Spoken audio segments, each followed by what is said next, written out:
Hello everyone, and welcome back to a team analysis video, and you can hear my beautiful voice again. So we're back in the Great Lakes Draft League, which is our first draft league that we played in, and we did pretty well in that league. Last season, we are in the Empoleon division, which is the Series 9 rules set, which is Dynamax with no restricted legendaries, and pretty much that's all I have to say for the top. Yeah, there we go. So, I'm going to basic overview and what I've been up to since the Great Lakes Draft League as well. This is the second season that we'll be playing in the GLDL. And last season we went 7-3 in what was the Erie division, because back then it was 3 divisions, one named after each of the Great Lakes of the North American continent. Sorry, just turned down the music down a little bit. So since we've played in it, we've grown a bit more. We've won a championship in the UGA, so it'd be good to test ourselves back in the league that we started in, against some people we have some rivalry against, and some new people that we never got to play because they were in Huron or Superior. So in terms of draft structure, we had to take 1 tier 1, 1 tier 2, 2 tier 3s and 4s, and 1 tier 5 alongside the 120 free points to be used on 4 free slots. But you guys probably do not care about this stuff at all, so we're just going to get straight into the next slide, which will be identifying our picks. So round 1, we picked Metagross. If you've watched my UGA run, you would know this was the MVP of the UGA season in Kanto. It won the championship of its own move. It took 37 kills throughout the season. It single-handedly brought our season back from the brink, pretty much. This thing is just so good, and I'm happy to use it again, to be completely honest. So it's one of the best steel types in the draft format. It could even be considered to be the best Pokemon in draft. There's a lot of other Pokemon that give it a lot of run for money, like Celesteela or Glastrier. But having this thing at pick, well, for context, I was actually at pick 9. So having this thing fall to me at pick 9 was like, why should I even pass this up when it's right there in front of me? And, well, I have to pick it up. It's so good as a mon. I have experience using it, so bit of a comfort pick, and it's a great solid pick. Clear Body is a great ability for it to have. It's a physical attacker that can't be intimidated. Only way to stop its damage output is really to burn it, or if you have a Wheezing, which you can, but then you can't really intimidate.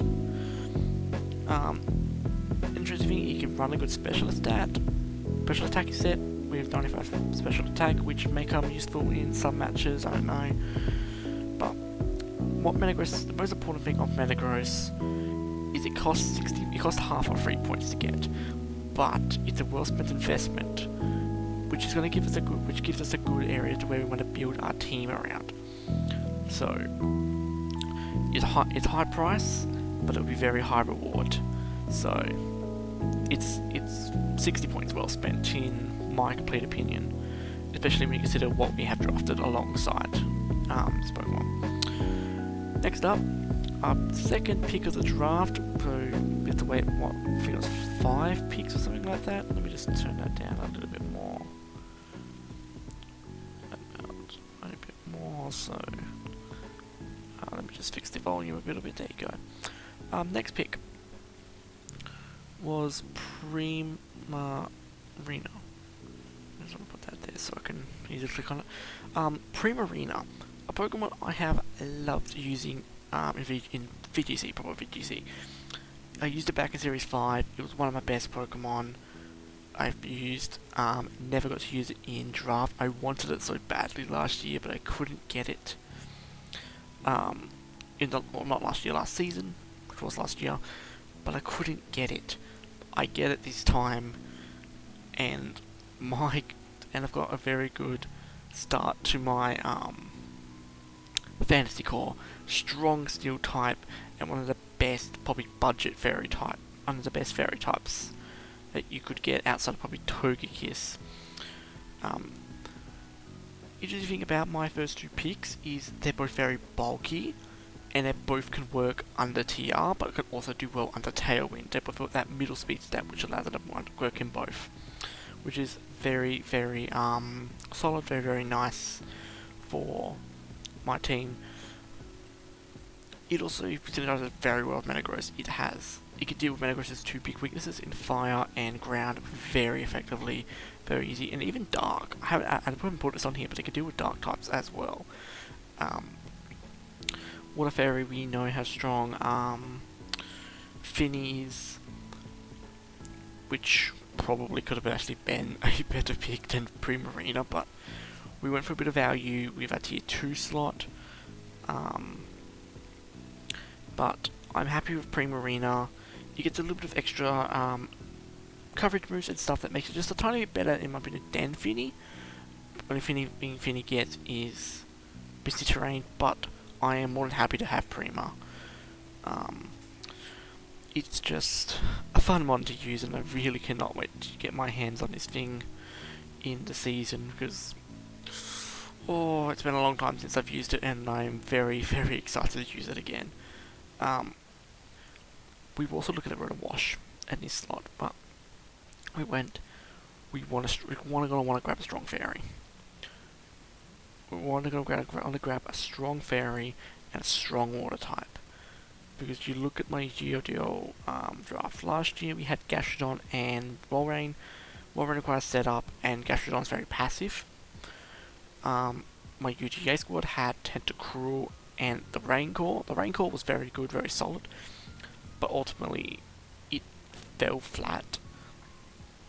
And Tentacruel wasn't really brought, so Primarina, first time we're getting a very good water type that can just, doesn't need setup, it can just go in, it can tear the team, and it can just smack things around. So, very, very happy to have this Pokemon. So our next pick for round 3 is Entei. So, obviously with Metagross you want a way to proc its weakness policy, and Entei, Raikou, and Suicune were all in the same tier. So obviously we drafted a bulky water in the form of Primarina, so Suicune was out of the equation. We didn't want to grab Raikou again because we didn't want to build too close to our UGA team. We want to, of course, explore a bit more. And that leaves really Entei on the table. Because we couldn't really get Spectria because Spectria was taken. But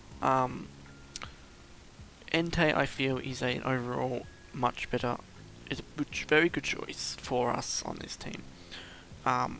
It itself is a very good supportive piece. It gets things like Snarl and Will-O-Wisp and has Sacred Fire, so you can burn things with Sacred Fire. Plus Bulldoze to proc. It can run physically, it can run specially, very, very effectively.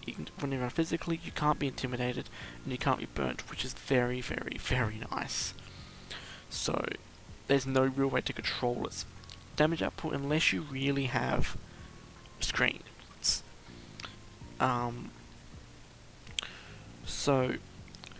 And like Prima, Entei gives us something we haven't been able to use in our other drafts, a very strong top tier fire type. So we've had to use Magmor to run the UGA in last season, the GLDL, which did pretty well. It did really well. And UGA we drafted Centiskorch and Moltres Kanto form. Wasn't exactly sold on those two Pokemon after the season. So getting that strong fire type was very, very important. Very, very good. And it's, to be honest, grabbing Entei here, very, very nice. I love Entei, and there are a couple of Sun teams, so Entei might have a little bit of a good season, because we play both of them. So I think Entei will will put in a bit of work. It will put in a lot of work. It may shock a few people in overtaking Metagross as a MVP of the team. So next up, we grab our tier 1, and it's Garchomp. How was Garchomp still available in round 4? I do not know. But this was a very, very tough pick. Because we wanted our Dragon type to be a tier 1. But it came down to the two Latias and Chomp. Because we weren't exactly going to draft Dracozolt or Dracovish. So it came down to the Latias or Garchomp. Chomp ended up getting the nod because it didn't share weaknesses with Metagross. The Latias obviously are part Psychic. So they share those Dark and Ghost weaknesses, which bit of an issue, bit of a problem, we don't want that. So we grabbed Garchomp. And Garchomp does actually have a lot of synergy with the team. You get a fast Bulldoze proc with Chomp. It's faster than Entei. So if your opponent's not bringing a Fagamon, we could just take on Bulldoze on Garchomp certain weeks. It has a terrible ice weakness. Like, it's not even funny. But the good thing is the two of our first 4 picks just destroy ice types. Metagross just resists them and just breaks them up. Garchomp, Entei is just breaks them up as well. So Garchomp, I feel like, has very good support. It kind of feels like Hydreigon on a UGA team. You can't really bring a strong Fairy type into Hydreigon because the Metagross will just eat it. Same here. You can't really truly bring your Ice types into this, unless it's Glastrier, because that thing is broken, into this because Entei and Metagross will just eat it if you lead wrong.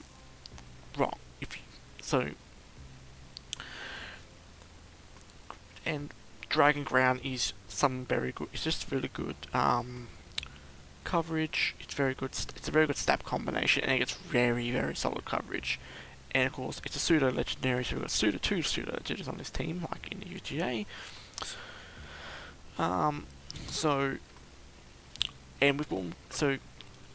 We complete our fantasy core, and it's a very, very aggressive, offensive fantasy core. So we have 3 very powerful hitters with our fantasy core, and I kind of feel like you want your fantasy core to do that. You want these steel types, fairy types, and just dragon types to do the bulk of the hitting, because they are the strongest types in the game, and I am happy to have got this done with a bunch of high tier Pokemon which can get the job done when needed. So Garchomp, very solid pick, and I cannot wait to use it this season.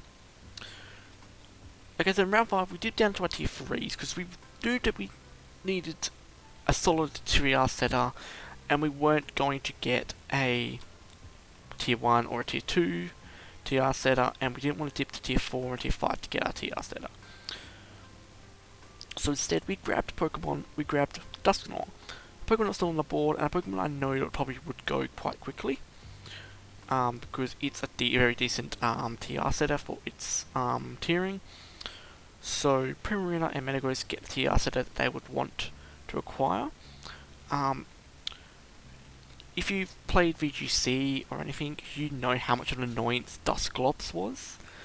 Dusknoir plays are very, very similar, but you get the added flexibility with having the item. So you can just take on the different item each week to deal with certain Pokemon. So it's pretty straightforward why we chose Dusknoir. It gets 2 ways to proc a weakness policy on Metagross. It gets Bulldoze and Shadow Sneak. And it gets some general really good coverage and support its moves, like Will-O-Wisp, Alice Witch, Taunt, Helping Hand, and I'm sure it gets many more that I will discover throughout the season. And even then, it can still be an offensive threat if needed. Like, it has base 100 attack, it can do some damage with a correct set. Like, you can Sweetness Policy it, you can Life Orb it, it will do some damage, but I think it's more going to be that TR supportive piece, enabling a Metagross under TR probably, or a Primarina under TR, or even stopping an opponent's TR from going up. Or I'm just going to be an annoyance to my opponent and just spam ally switch. So, yeah, I'm happy to have Dusknoir on the team. Now, my 6th pick. This is ironically becoming one of my favourite draft mons. This Pokemon I have drafted in the UGA, where it's a champion member, in my UDL roster, and it absolutely teared up in a game. It has a great supporting move pool of Fake Out, Coaching, Helping Hand. It gets good speed control in the form of Bulldoze and Rock Tomb. It has great ability in Iron Fist and Inner Focus. Inner Focus is moved more often, but Iron Fist is very good. It gets a lot of punching moves, so you can just tech on one of the punching moves if you want. Iron Fist it up, and it could probably surprise KOs. There's a lot of people who will just prep for the Inner Focus set. So, and surprised, R2 ran our most recent set of an Iron Fist Hitmonchan just picking up KOs and healing up ridiculous damage. So, and it's tier 4 as well, so it's a very budget pick. It's not costing us anything. It's a tier 4 slot, and arguably, I think it should be tier 3. It has a bit of lacking, but it's just so good on the support. Like, I'm ironically kind of loving Hitmonchan in draft. It's kind of one of my favourite Pokemon. It plus Metagross is a very powerful duo. Like, you can put Coaching Boost on Metagross, and you better hope you have a special attacker, because you're not going to break through it anytime soon. So, that's enough for Hitmonchan.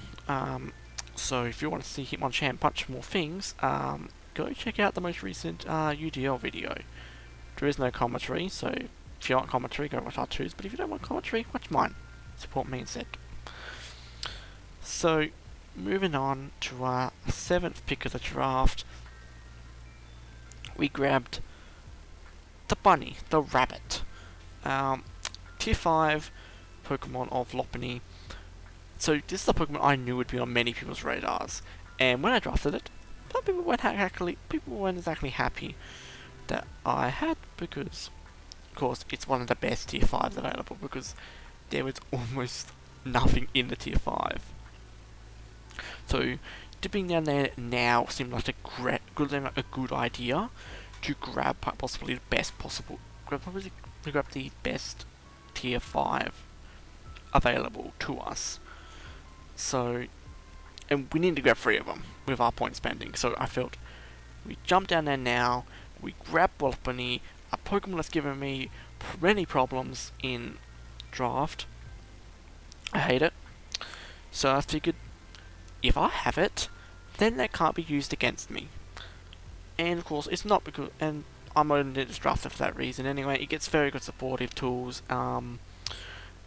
Klutz with Switcheroo is just really good. You could just stuff up an entire team by hiding your item, and then just switcherooing it in a game free, like a Flame Orb or a Toxic Orb, and just fling it over to the opposite team, and they just get crippled. So yeah, and it gets Helping Hand, it gets Fake Out. So yeah, we get 2 Fake Out mons with Hitmonchan and Lopunny back to back, which is very, very solid. And I am kind of happy to have Lopunny. And also kind of gives my Pokemon a reason to win, because I'm sure they all want to impress the rabbit. So next up is Tangela. Now, this pick has a great story behind it. We wanted Aerodactyl and we wanted Executor. Those were the 2 Pokemon we wanted, but Aerodactyl got sniped. So I'm like, oh lord, what am I going to do? So then, Raz came in and said, hey, you've got a very offensive fire and water type. Why don't you complete your fire water grass core with a bulkier Pokemon, something like a Tangela, which can give you elements of redirection and some bulk. which you kind of probably need from your team and your core at the moment. So we grabbed Tangela, which meant we weren't going to grab an Executor because we would need a Tailwind setter. So Tangela, we drafted this thing in Season 1. It did well. Like, when it was brought, it did pretty well. So I just didn't use it very well in Season 1. So it just feels like a Pokemon that I can use again, because round 2 on it, and just use this thing to its fullest potential. Use it a bit more, because I feel like it fits a bit better on this composition than my Season 1 team, because it synergizes pretty well with Entei, which you can go for max flares, and then Tangela can run chlorophyll next to it and start spamming sleep powders, or the jump on a Pokemon to remove its item, or put the Pokemon to sleep, or hell, even defeat a Pokemon that's on low health after a max flare. So yeah, I feel like Tangela fits better on this team than it did in my Season 1 team, and I think I'll use it a lot more this season. Because my team doesn't really like to take damage to the face. Like, it's pretty bulky with the form of Prima and Metagross.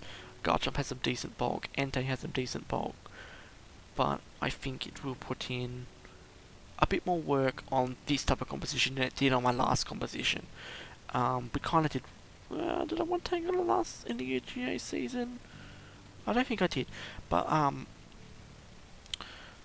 no, I wanted Tangrowth on that team. That's right, I wanted Tangrowth on that team. So, and then I wanted Tangela once Tangrowth got taken. Yeah. So Tangela was a Pokemon I wanted on that type of this type of composition anyway. So it kind of was meant to be kinda that Aerodactyl was taken from us.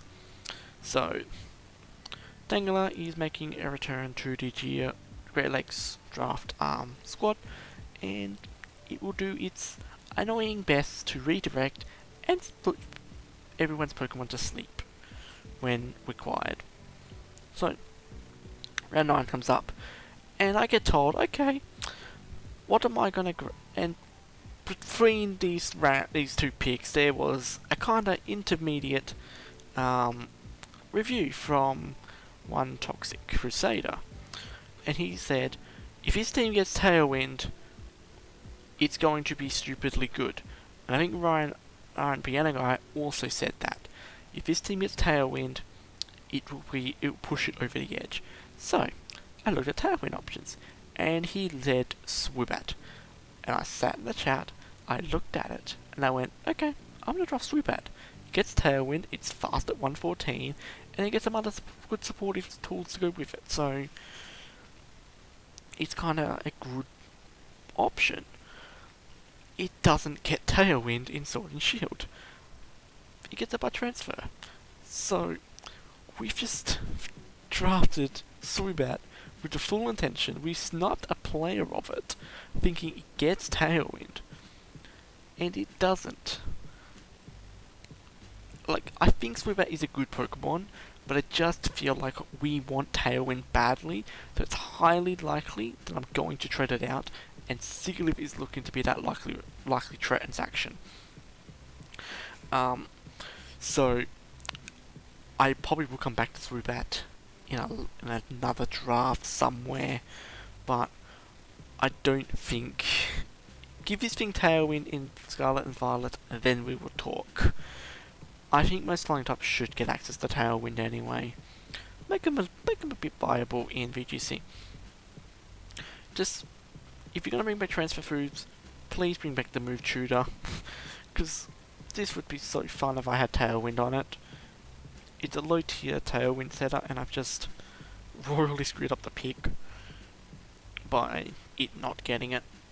So yeah, I think Swoobat can put in work, but I think I'll just, when Trade Actions open, switch it out, bring Sigilyph in, get the Tailwind moves that we wanted, and just push the team over the edge, I guess.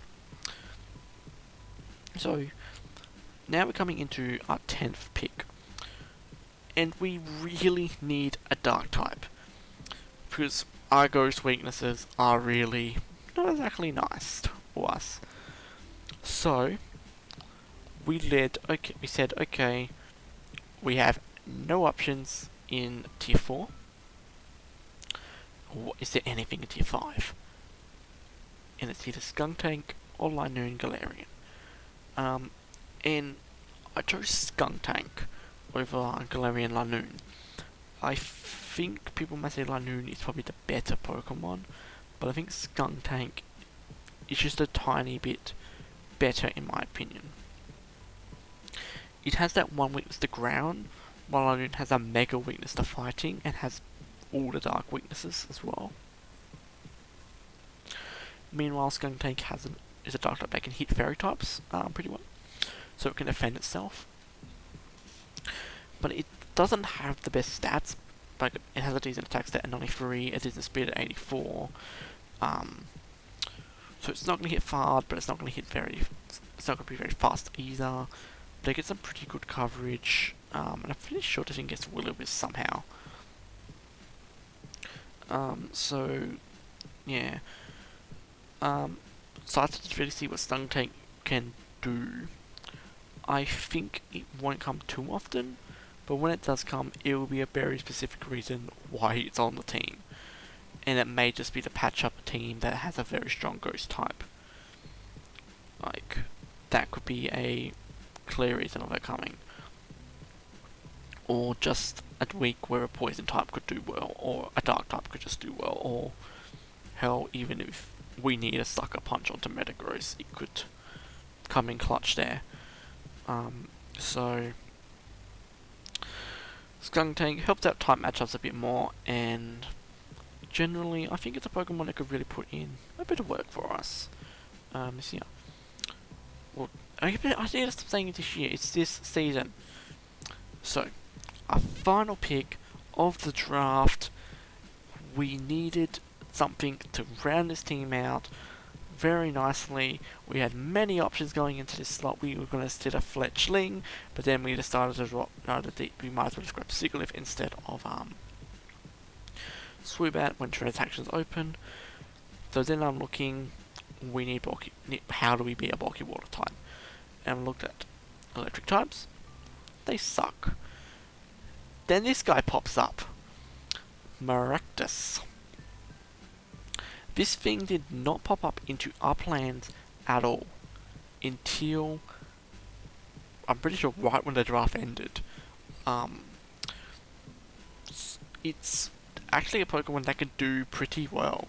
It has access to Storm Drain, so it can handle those bulky water types pretty well by taking away their water type stab, and this is very beneficial to one particular Pokemon called Entei. Because it means that Entei can sit in front of a water type Pokemon, and they can't do anything about it unless they have another way to hit Entei. Or if they can deal with Maractus first. But can they deal with Maractus first before Entei deals with them? Another thing that shocked me in this Pokemon, it has an special attack stat of 106. I was actually genuinely surprised when I saw this thing. I know people have used this before, but like not in draft like in BGC. But I'm still surprised I had the special attack stat of 106. Like, this thing could do some damage if it gets a Storm Drain up. But it also gets a Chlorophyll as well, so you don't know what ability this thing could be running until you see the sun go up. So, if the sun goes up and it starts moving fast, it's Chlorophyll, but if it's not moving fast, it's Storm Drain. So you don't know what ability it is on Team Preview. And that's what I feel like gives it that little bit of extra oomph to the team, a little bit of extra support. It just, if you play in Team Preview, you gotta be careful. Like, you don't want to get comfortable thinking, oh, it's just a Chlorophyll bot, when it feels Storm Drain and all of a sudden it's a +1 special attack and it starts putting the sweep on. I think Maractus will actually be one of the best, not best, but a Pokemon that will put in a bit of work. It won't really do a lot of damage, but it will hit hard if it gets a Storm Drain up. And it can run under Chlorophyll pretty effectively. It doesn't get too much coverage, which is a downside. But hey, when you only need to deal with bulky waters, Storm Drain and grass type attacks are all I need. So, Maractus, you do well. So, this is our team for the second season of the Great Lakes Draft League. Very, very happy with how this team ended up. Very, very excited to use the Pokemon, the 4 Pokemon at the top. They're going to reliably be brought to most of the games this season. Metagross, Prima, Entei, Garchomp, they're just some of the best Pokemon in their tiers. And even then, the lower tier Pokemon all have niches and wet games that they could potentially come and could tear a game apart or dictate heavily into how a game goes. So I'm very, very excited to use this team. I think this team is, quite honestly, in a biased opinion, probably in the top 5, 4, 3 teams in the division. I am being kind of biased, so the people in the division might have a different opinion. But I just think once we get Sigilyph in for Swoobat, this team will be very, very problematic for people to deal with. And I think that's going to give us a great strength going into the season, because you've got so much to prep for. You have Metagross, you have Prima, you have Garchomp, and that could allow some of our lower tier Pokemon to shine. It could allow a Skuntank to do well. It could allow for a Maractus to do well. Highly unlikely though, but it could allow for that. But I will sign out now with the team analysis part of the video. So, first games are not to be played until like a month away, so there might be a tier list video thingy coming out in the next couple of weeks. I'd probably do it about mid-April, whatever, so build up some hype for the season. Of course, there is still going to be UDL videos coming out. I'll probably just not commentate them, probably just leave them as they are, because it's just easier, and I record them at a very awkward time to do commentary, and I'm not a fan of doing post-coms. So stick around for those. We still have 3 more games of that, so we're trying to make a late run draw playoffs. So anyway, that will be me signing out for our first video of the Great Lakes Draft League for Season 2. Until next time, I'll see you all then.